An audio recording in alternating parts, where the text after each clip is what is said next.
morning mga ka-backyard. So ito na yung update sa ating nabiling automatic incubator. So 1 week na to sa atin.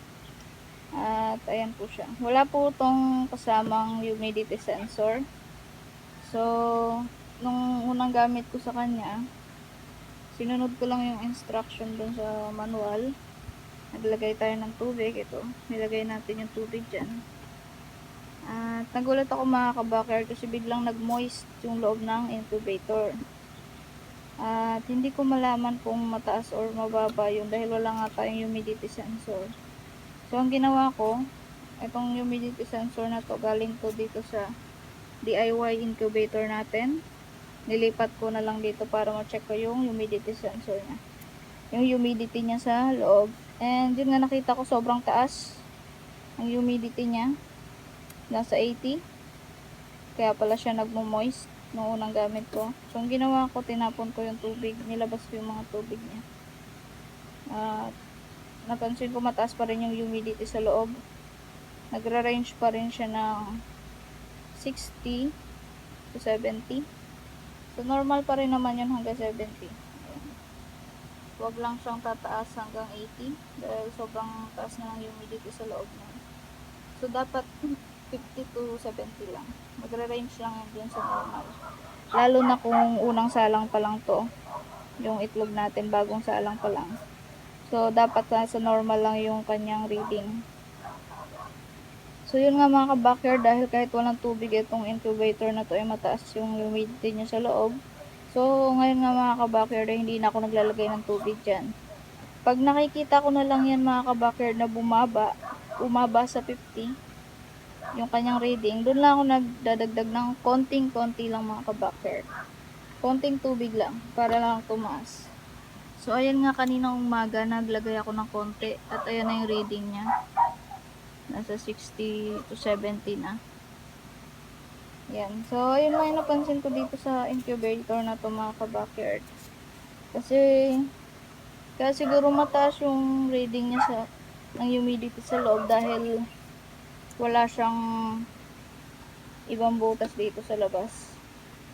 Kumbaga, kulob na kulob siya. At ito lang yung tanging butas na makikita dito sa incubator na to. Unlike dito sa DIY natin, may butas dito, may butas sa may tapat ng fan, may butas na isa sa may likod, may butas din na isa dito sa may top niya.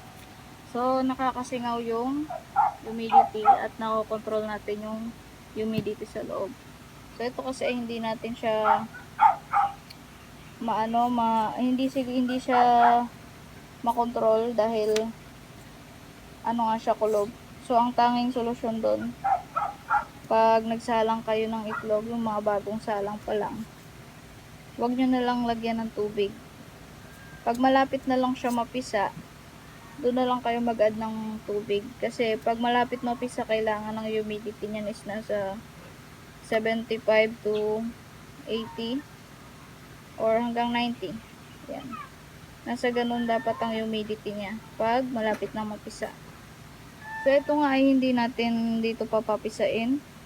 Pag malapit na siyang magpisa ay ililipat natin siya dito sa DIY incubator natin kasi ito na yung nagsisilbing hatcher natin. Para naman itong automatic ay malagyan ulit natin ng bagong itlog, masalangan ulit ng bagong itlog para tuloy-tuloy lang yung pagpapapisa natin. So ang itlog na nasa loob niyan ay mga itlog ng Muscovy duck natin. Rare color Muscovy duck. At next month nga ay upgraded na yung mga ilalagay natin dyan. Cross Indo na siya. So ayun lang yung yung napansin ko dito sa incubator. Kaya itong mga water dito naka-ready lang yan. Every morning lang naman ako nagdadagdag ng konti kasi doon bumababa yung humidity niya dito. Nagiging below 50. Ayan. Pag nag below 50 kasi yan, doon tayo mag-add ng tubig. Ito kasing incubator ay nakalagay dito sa open area. Yan, dito sa alagaan natin ng mga Muscovy duck at kulungan ng malapit sa kulungan ng baboy. So open to. So, pag madaling araw talagang mataas ang humidity. Kaya hindi na natin kailangan talagang maglagay ng tubig. So, sa mga nagbabalak bumili, mas maganda siguro bilhin yung mga ka-backyard is yung may humidity sensor. Para alam nyo yung humidity nyo sa loob. Bago kayo magsalang ng itlog, itry nyo muna. So, ayun lang mga ka-backyard.